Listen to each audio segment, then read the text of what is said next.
Good evening. Welcome to today's podcast for Monday, November 1st. Today we're going to be looking at the British plan of attack and the battles of Saratoga.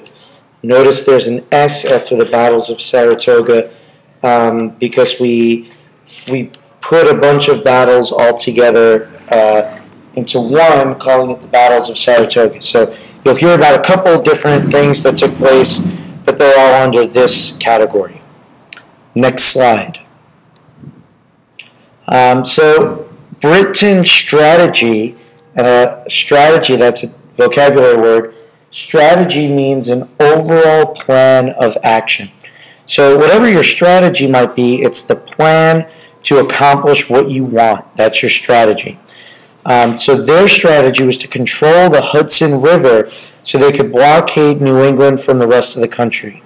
If you notice on the map to the right, there's an arrow pointing to the Hudson River, named after Henry Hudson. That's what he had discovered. And then in a circle is New England, Massachusetts and Connecticut to be exact. So the British had already controlled the ports of New York and all of the water on the East Coast. And the Americans were using the Hudson River as a way to get from all of the other colonies to New England. So Britain knew that if they could control the Hudson River, they would cut off all communication and transportation from New England and the rest of the colonies. That meant that the people living in New England would only be able to have what they already owned. They wouldn't be able to get any food from anyone else, any supplies, or even any information. I want you to answer in your notebook, why do you think cutting off New England was so important for Britain? What was so special about New England that that's what they wanted to cut off? In order to accomplish this plan, the British had agreed to meet in Albany, which is just north of the arrow. It's currently the capital of New York. They were going to meet in Albany, and that's how they would take control of the Hudson River. Next slide. So troops from the south and from the north were supposed to meet in Albany in the summer of 1777. General Burgoyne, he brought his troops from Canada, so they were far north, but he got there much later than he was supposed to, because every time they had won a small little battle, he liked to stop and have a big celebration. So instead of being able to go 20 miles or 30 miles a day, they really only went 5 or 6 miles a day and were much slower than they had liked to be. And General Howe was in New York City, and he was going to bring his troops up to Albany from there. And then in August, he had decided that it would be a better idea for him to change his plans and go right after George Washington in Philadelphia. He figured he had one chance to capture and kill the commander, and he knew that if he were to do this, it would have won the war.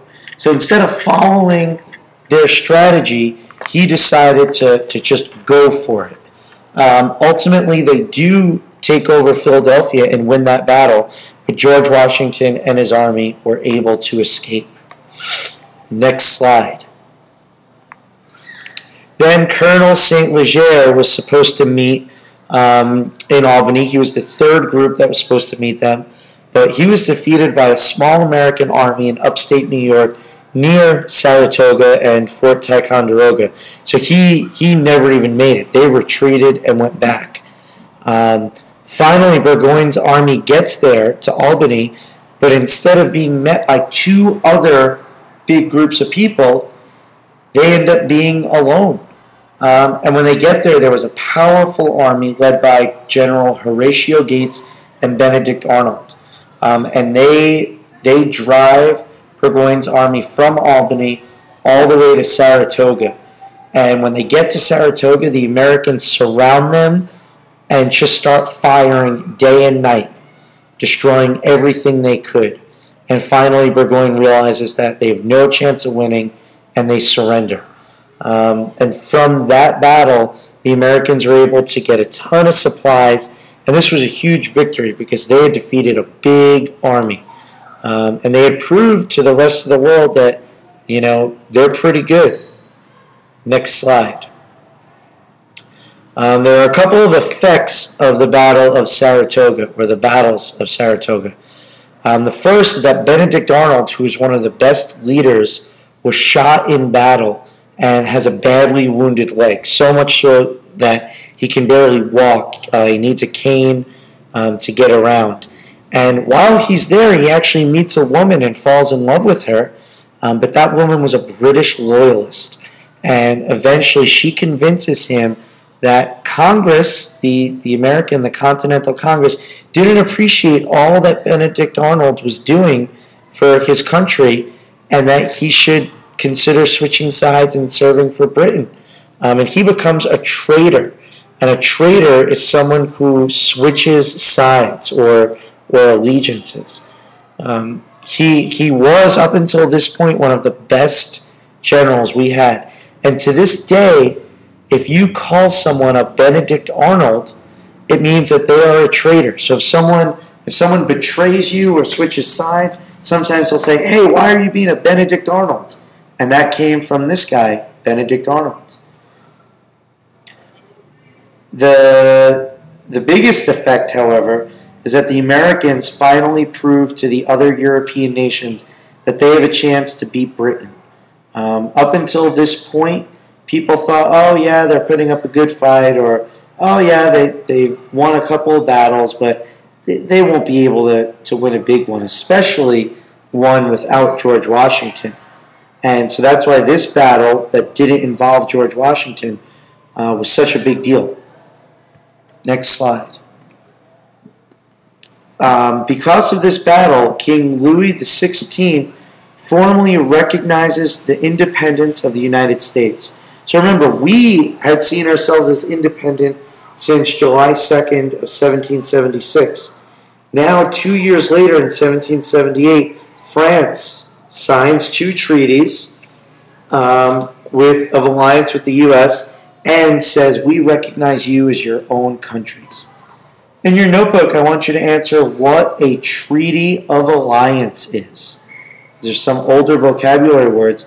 What does it mean that France signed a treaty of alliance? And the first thing that they do is send an enormous amount of supplies, money, and troops to help America. And there's a little typo after that. You can ignore that.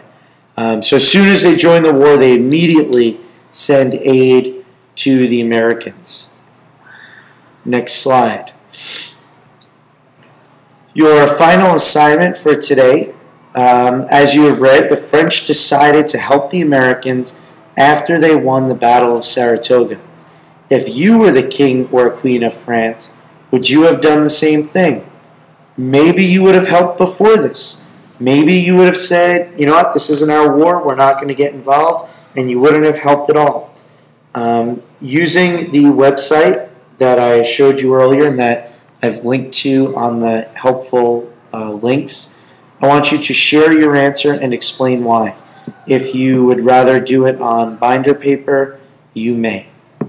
Thank you for checking out tonight's Vodcast, and we'll see you tomorrow.